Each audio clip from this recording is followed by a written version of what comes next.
Today, hypebeast streetwear fashion, characterized by its homage to skater culture and ridiculously expensive price tag, has received widespread attention for both its off-kilter designs and its maniacal fanbase. In the small neighborhood of Soho, on 274 Lafayette Street, stands Supreme, the shopping haven for all avid hypebeast wearers. There are lines and lines of people waiting to enter the store, which is guarded by gruff security guards with imposing builds.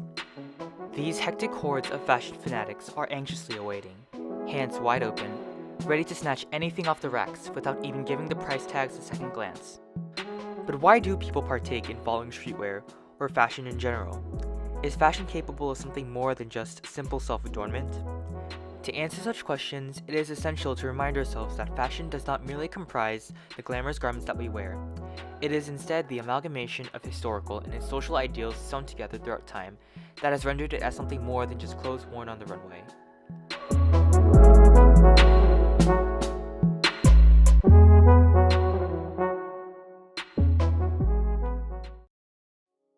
To begin, it is important to see history's role in fashion throughout the years. French philosopher Roland Barthes writes that fashion's functions can be characterized by three different factors: protection, modesty, and ornamentation. However, Barthes points out how in certain moments in history, clothes are not ingrained into a specific function, but instead have the tendency to insert themselves into an organized, formal, and normative system that is recognized by society. While the first Roman soldiers, for example, may have originally used wool covers over their shoulders to protect themselves from rainfall, wool has now been appropriated in a manner in which its uses are augmented while its aesthetic aim is not compromised.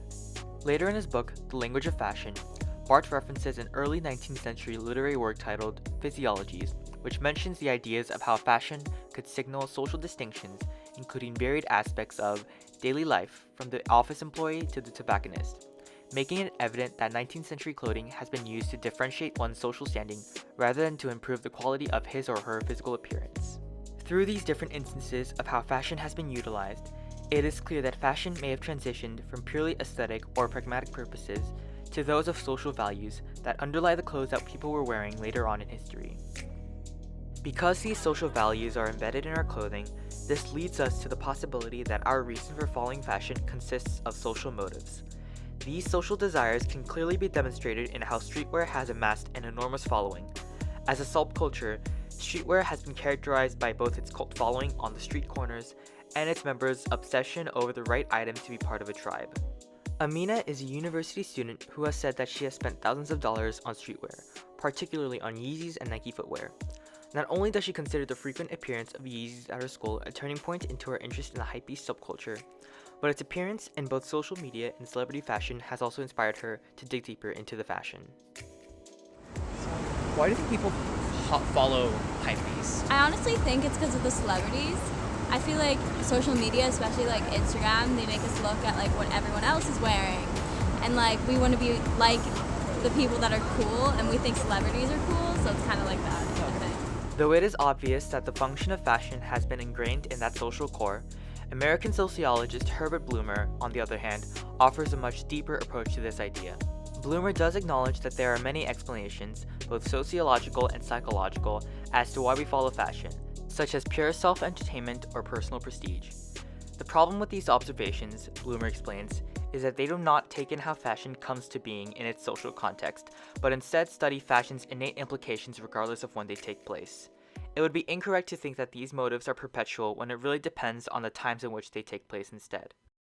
After all, although Supreme was founded back in 1994 in New York, it is only recently that it has reached a level of popularity so high that traffic on the Supreme site can increase by as much as 16,800%. It is not the quality of these designs that truly catch the customer's eyes. It is their meaning within the temporary social paradigm of fashion that immediately captures our attention. Times change, and so do the standards of what's hot and what's not in fashion. Though it is clear that people follow fashion for some sort of social standing, to deem fashion as something of negligible importance is a notion that must be challenged, as fashion clearly seems to be more than a mere act of personal adornment. After all, judging from its immense popularity, it would be safe to assume that fashion truly does have its fair share of positive effects. How has wearing hypebeasts personally helped you?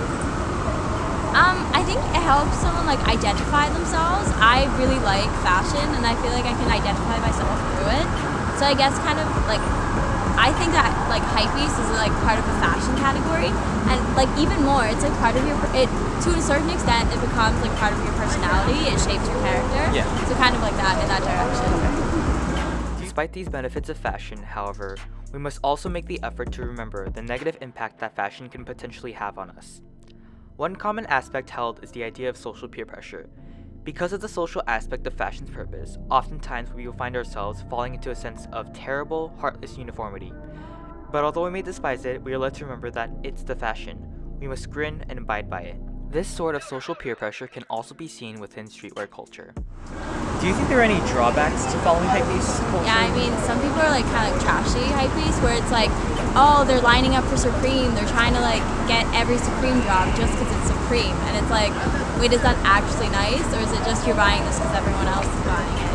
I guess at the beginning you're really doing it because everyone else is doing it. But then you start to like shape yourself in the category. Okay.